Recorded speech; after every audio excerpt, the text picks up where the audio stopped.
Hello， 大家好，欢迎收看新一期的嗨评测。今天为大家带来的是 Redmi K30 4G 版的上手体验。这次呢 ，Redmi 也是在 K30 上采用了 4G、5G 并行的策略，其中 4G 版在屏幕、拍照等方面有着不少的亮点，一起来看看吧。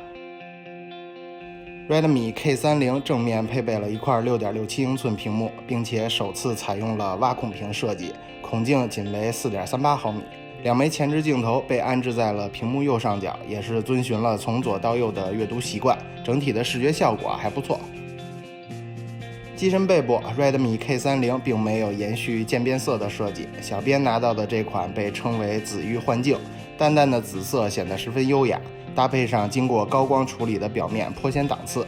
比较个性的是 Redmi K30 在镜头模组周围设计了号称中视圆的圆环围绕，增加了辨识度。至于美观与否，就要因人而异了。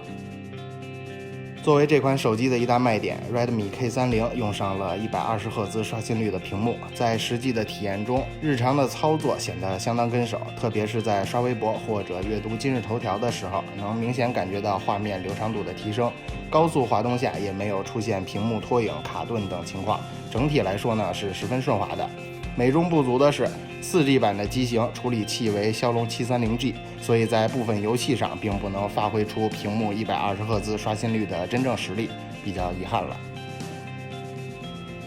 除了高刷新率的屏幕外，拍照是 Redmi K30 的另一大卖点。该机也是首发了索尼 IMX686 6400万像素传感器。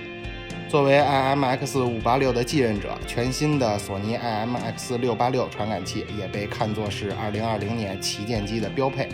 那么 Redmi K30 在拍照上究竟有着怎样的表现呢？我们一起来看实际的拍摄样张。现在画面中出现的这张就是 Redmi K30 6400万模式直出的样张，可以看到狗狗的面部以及耳朵上的毛发都清晰可见，对于细节的展现非常出色。再来看看光线不错的条件下随手拍摄的树木，几乎可以看到每只树枝，丝毫没有涂抹感。在光线较好的条件下呢，小编随手用6400万模式拍摄了一些样张，整体的质感非常出色，画面通透，对于色彩的还原也比较真实。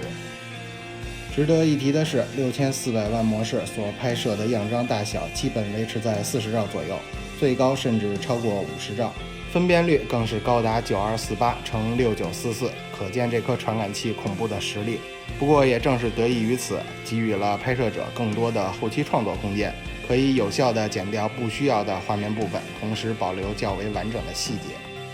利用6400万像素传感器，还可以充当长焦镜头，模拟变焦效果。比如下面这张照片，原本是一张非常普通的风景照，但通过放大之后，你会发现原来远处的地面上竟然站着一只松鼠。再比如下面这张，经过放大之后，可以看到远处停车场的指示牌。不过从实际所拍摄的样张放大来看，画面中也出现了不少噪点，与光学变焦的无损画面还是有一定的差距。除了6400万像素主摄外， Redmi K30 4G 版还提供了800万像素120度超广角镜头、200万像素微距镜头和200万像素景深镜头，基本上覆盖了用户日常拍照的绝大多数场景需求，这里就不赘述了。总的来说，120赫兹刷新率流速屏以及首发索尼 IMX686 6400万像素传感器，无疑是这款产品最吸睛之处。在 5G 发展初期阶段，流量套餐资费较高，并非会得到所有用户的接受所以对于那些对 5G 需求不高的用户来说， Redmi K30 4G 版会是一款非常不错的选择。好了，以上就是本期视频的全部内容。更多有意思的视频，请关注嗨评测，我们下期再见。